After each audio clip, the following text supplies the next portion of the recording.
Hallelujah.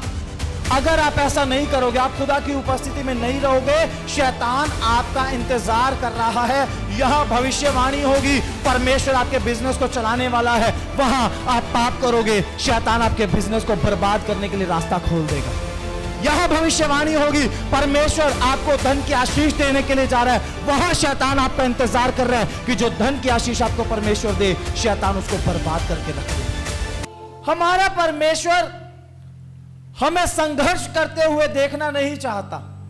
वो चाहता है हम आशीषित जीवन जिए, क्योंकि उसने खुद कहा, मैं इसलिए आया कि वे जीवन पाए, वरन बहुतायत का जीवन पाए। मतलब आशीषों से परिपूर्ण जीवन पाए। बोलो हालेलुया। जब वो आशीष देने के लिए आया, वो चाहता है हम आशीषों से भरा हुआ जीवन जिए। फिर क्या कारण है? हमारे जीवन में वो ब्लेसिंग है ही नहीं, वो आशीषें है ही नहीं। क्या कारण है? परमेश्वर देना चाहता है, लेकिन हम उसे परमेश्वर से ले नहीं पाते। परमेश्वर ने जब अब्राहम को अन्य जातियों में से चुना, तो परमेश्वर ने उसे बोला, मैं तुझे आशीष दूंगा, तेरा नाम महान करूंगा और तू आशीषों का मूल होगा। हालेलुया। यह वादा उसने आपसे और मुझसे भी किया है। हमें भी जब उसने अन्य जातियों में से चुना, उसने यही वादा किया, मैं तुझे आशीष दूंगा।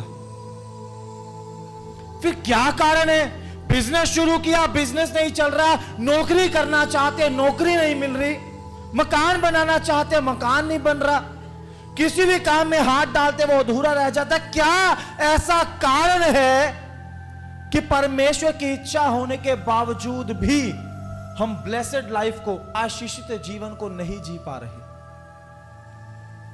आज हम बाइबल से एक वचन पढ़ेंगे। इस वचन को मैं आपके लिए पढ़ना चाहता हूं। जिनके पास बाइबल है सभी निकालें। लूका रचित सुसमाचार 10 अध्याय उसका 30 वचन। लूका रचित सुसमाचार 10 अध्याय उसके 30 वचन में ऐसा लिखा है, यीशु ने उत्तर दिया, एक मनुष्य यरूशलेम से यरीहो को जा रहा था कि डाकुओं ने घेर कर उसके कपड़े उतार लिए और मार पीट कर उसे अधमरा छोड़कर चले गए। हालेलुया। एक मनुष्य है, यरूशलेम से यरीहो की तरफ जा रहा है और रास्ते में डाकुओं ने उसे घेरा, उसे कपड़े उतार कर, उसे मार पीट कर अधमरा छोड़कर वो चले गए।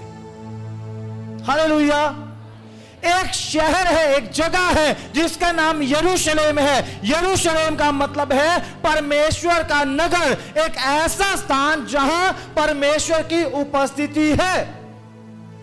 और यह मनुष्य क्या कर रहा है? परमेश्वर की उपस्थिति से, यरूशलेम नाम के शहर से, प्रभु की नगरी से बाहर निकल रहा है। और कहां जा रहा है? यरीहो में।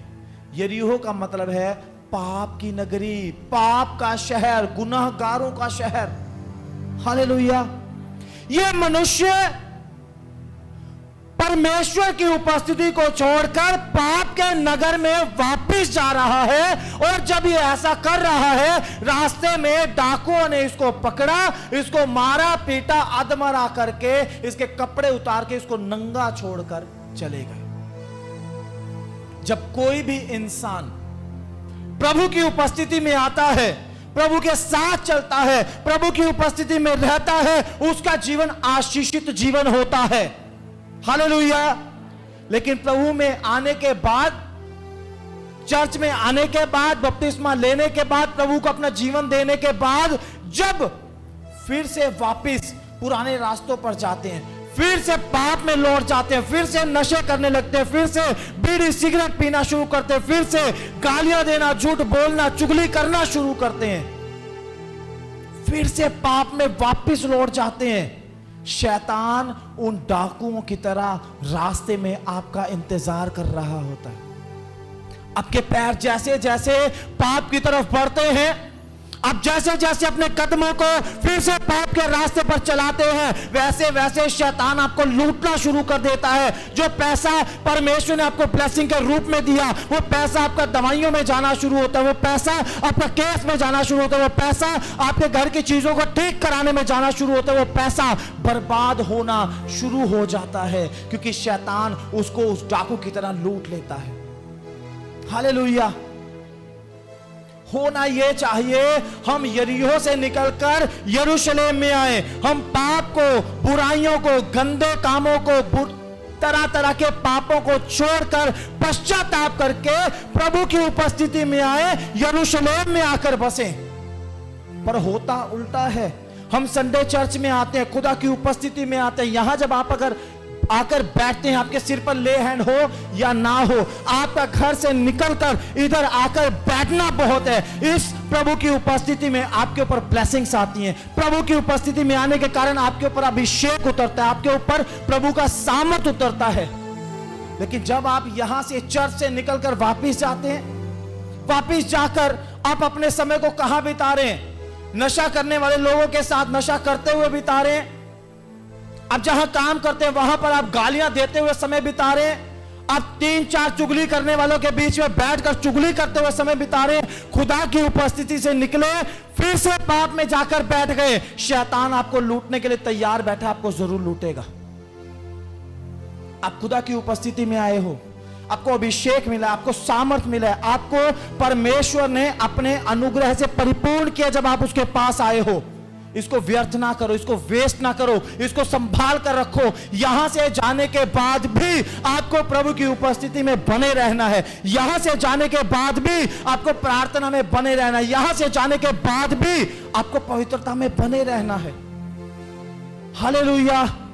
अगर आप ऐसा नहीं करोगे, आप खुदा की उपस्थिति में नहीं रहोगे, शैतान आपका इंतजार कर रहा है। यह भविष्यवाणी होगी, परमेश्वर आपके बिजनेस को चलाने वाला है, वहां आप पाप करोगे, शैतान आपके बिजनेस को बर्बाद करने के लिए रास्ता खोल देगा। यह भविष्यवाणी होगी, परमेश्वर आपको धन की आशीष देने के लिए जा रहा है, वहां शैतान आपका इंतजार कर रहा है कि जो धन की आशीष आपको परमेश्वर दे, शैतान उसको बर्बाद करके रख दे। यहां आपके लिए भविष्यवाणी होगी, आपके कामों को प्रभु बनाने के लिए जा रहा है, वहां शैतान आपके पाप में गिरते ही आपके कामों के होने में रुकावटों को खड़ा करना शुरू कर देता है।